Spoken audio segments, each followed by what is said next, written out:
आज Doubtnut app download करें। Doubtnut पर अपने सभी गणित, रसायन विज्ञान, भौतिक विज्ञान और जीव विज्ञान के डाउट्स का करो सफाया। बस प्रश्न की फोटो खींचो, एक ही प्रश्न को क्रॉप करो और तुरंत वीडियो सोल्यूशन पाओ। अभी डाउनलोड करें। तो दोस्तों, आज का हमारा सवाल है हाइड्रोजन परमाणु के लिए बोहर की अभिधारणाएं लिखिए तथा हाइड्रोजन परमाणु की प्रथम कक्षा की त्रिज्या के लिए व्यंजक निगमित कीजिए।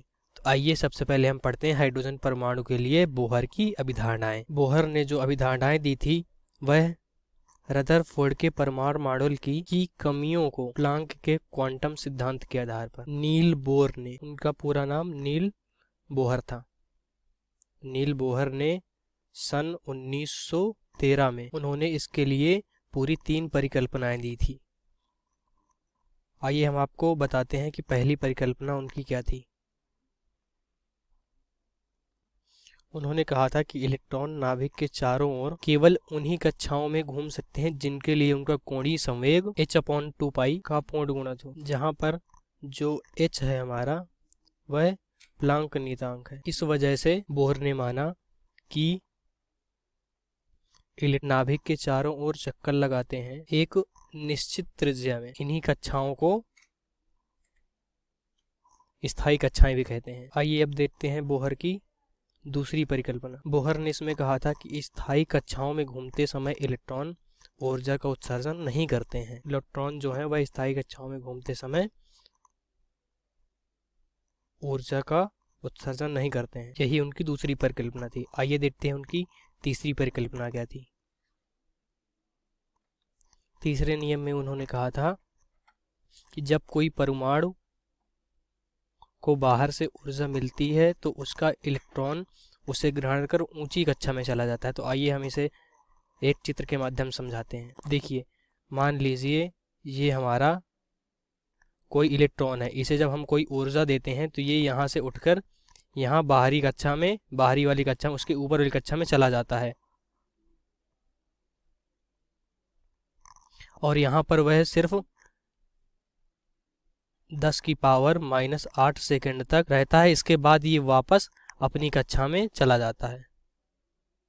देखिए वापस चला गया। और जब यह वापस लौटता है तो लौटते समय दोनों कक्षाओं की ऊर्जा के अंतर के बराबर ऊर्जा वैद्युत चुंबकीय तरंगों के रूप में उत्सर्जित करता है। अब मानते हैं कि अगर उत्सर्जित तरंगों की आवृत्ति v हो, इलेक्ट्रॉन की उच्च कक्षा में ऊर्जा E2 बराबर E2, नीची कक्षा में ऊर्जा बराबर E1 हो, तो हो जाएगा h न्यू बराबर E2 माइनस का E1। या हम लोग कह सकते हैं कि न्यू बराबर E2 माइनस का E1 अपॉन h। चूंकि हम जानते हैं इसे लिख सकते हैं न्यू बराबर डेल्टा E बटे स्मॉल h। अब मान लेते हैं कि अगर उत्सर्जित विकिरण की तरंगदैर्घ्य लेम्डा हो तो न्यू बराबर होता है c बटे लेम्डा। तो यहाँ से हो जाएगा c बटे लेम्डा बराबर डेल्टा E बटे स्मॉल h,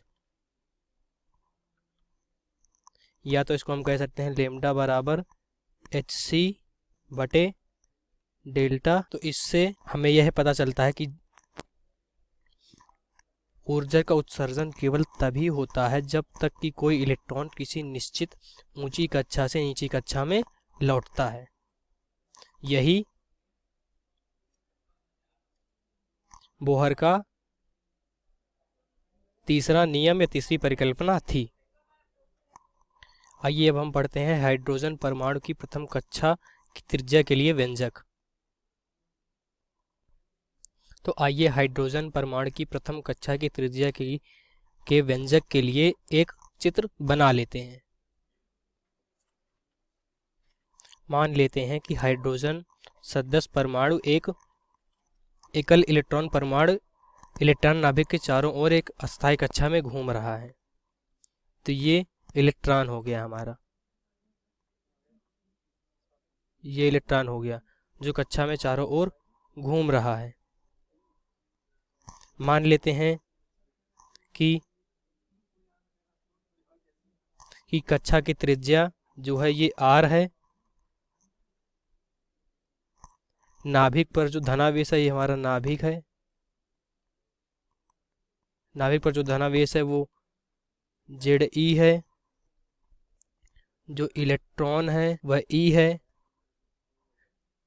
और v वेग से यह कक्षा में घूम रहा है। तो यहाँ पे हम फार्मूला लगाएंगे वैद्युत क्षेत्र की तीव्रता का, जो कि होता है F बराबर 1/4 पाई एप्सिलॉन नॉट गुणे छोटा क्यू बड़ा क्यू बटे r स्क्वायर। तो F बराबर यहाँ पे हम जानते हैं कि होता है mv स्क्वायर अपॉन r, ये ऐसे लिख लेंगे 1/4 पाई एप्सिलॉन नॉट गुणे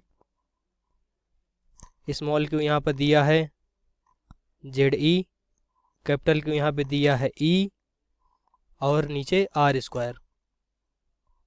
इसको अब हल करते हैं तो यहाँ पे आ जाएगा mv स्क्वायर बराबर Ze स्क्वायर बटे 4 पाई एप्सिलॉन नॉट और r। अब यहाँ पर हम लगाएंगे बोहर की प्रथम परिकल्पना से जो इलेक्ट्रॉन का कोणीय संवेग आएगा वह हमारा हो जाएगा mv r बराबर n h बटे 2 पाई, जहाँ n बराबर होता है 1 2 3 डैश डैश और h और प्लांक नियतांक है। इसको हम लोग समीकरण 1 ले लेते हैं, इसको हम लोग समीकरण 2 ले लेते हैं। तो अब हम यहाँ पे समीकरण 2 का वर्ग करके समीकरण 8 से भाग देते हैं। तो यहाँ पे आ जाएगा r बराबर n square h square epsilon not बटे पाई m Ze स्क्वायर। तो यहाँ पे nv कक्षा की त्रिज्या के लिए लिखेंगे क्योंकि हो जाएगा rn अनुपाती है n स्क्वायर के। तो यहाँ पे हाइड्रोजन परमाणु के लिए जानते हैं हम कि Z बराबर 1 होता है। किसके लिए? हाइड्रोजन के लिए। और पहली कक्षा के लिए निकालना है हमें, तो यहाँ पे लिखेंगे पहली कक्षा के लिए। तो यहाँ पे पहली कक्षा के लिए n बराबर 1 ले लेंगे। इसको समीकरण 3 ले लेते हैं और ये Z बराबर 1 और n बराबर 8 समीकरण 3 में रख देते हैं।